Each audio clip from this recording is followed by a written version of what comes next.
Hello, my name is Monica and this is The Know. Here are today's top stories. Senior Tories hit out at Prime Minister Rishi Sunak's plan to gradually raise the legal age of smoking.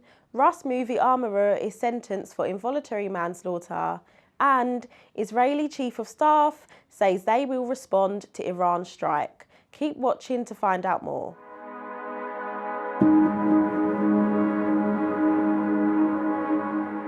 Prime Minister Rishi Sunak is facing rebellion from dozens of Conservative MPs over plans for a smoking ban for young people. Back in 2023, Prime Minister Rishi Sunak, during the Conservative conference, announced a crackdown on smoking. That in future, we raise the smoking age by 1 year every year. That means a 14-year-old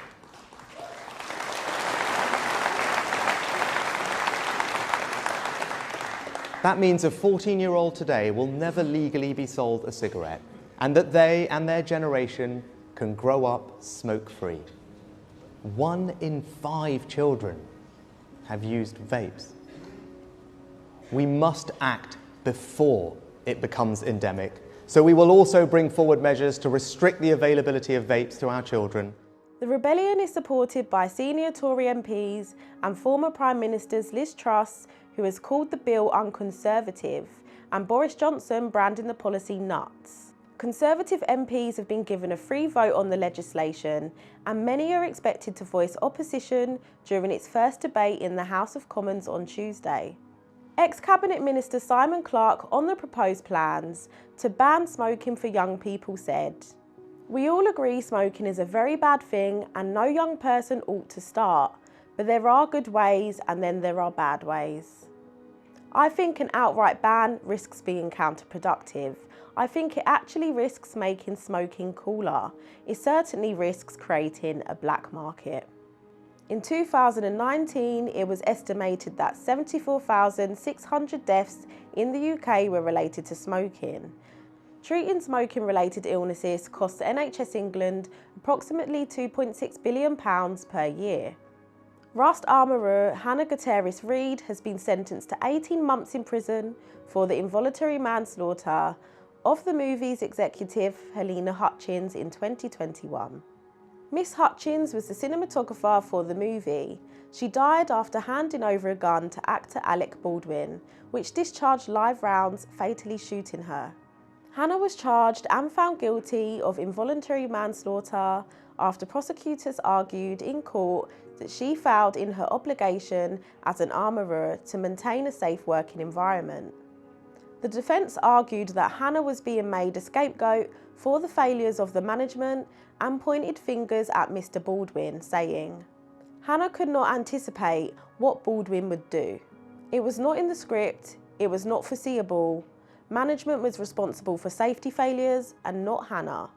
Alec Baldwin has been charged with involuntary manslaughter by prosecutors and has submitted as evidence a report indicating the gun could not have fired on its own. Mr. Baldwin's defence maintains that he did not know there were live rounds in the gun when it discharged or that he pulled the trigger, adding that the gun was faulty. He has pleaded not guilty.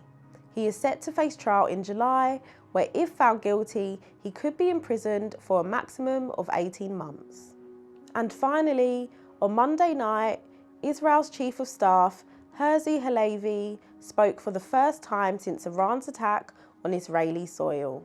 The Lieutenant General has confirmed that there will be a response to Iran's drones, ballistic and cruise missile attack on Saturday. "We are closely assessing the situation. We remain at our highest level of readiness. Iran will face the consequences for its actions.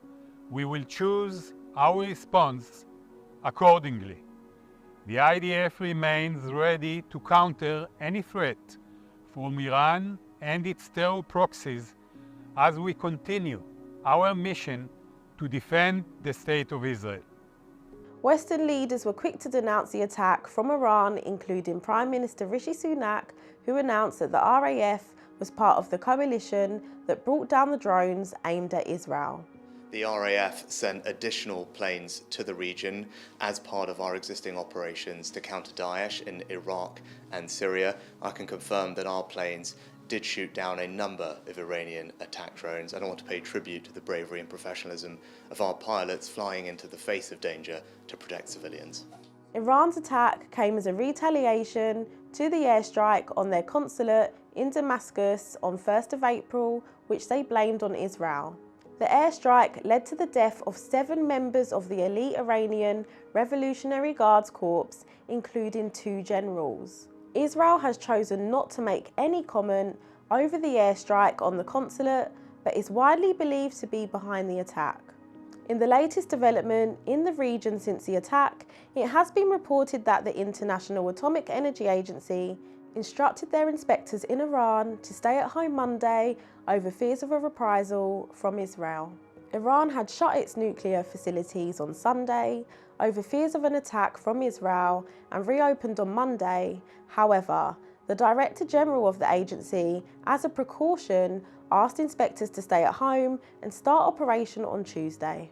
The IAEA inspectors oversee that nuclear materials are used in peaceful ways. Thanks for watching The Know.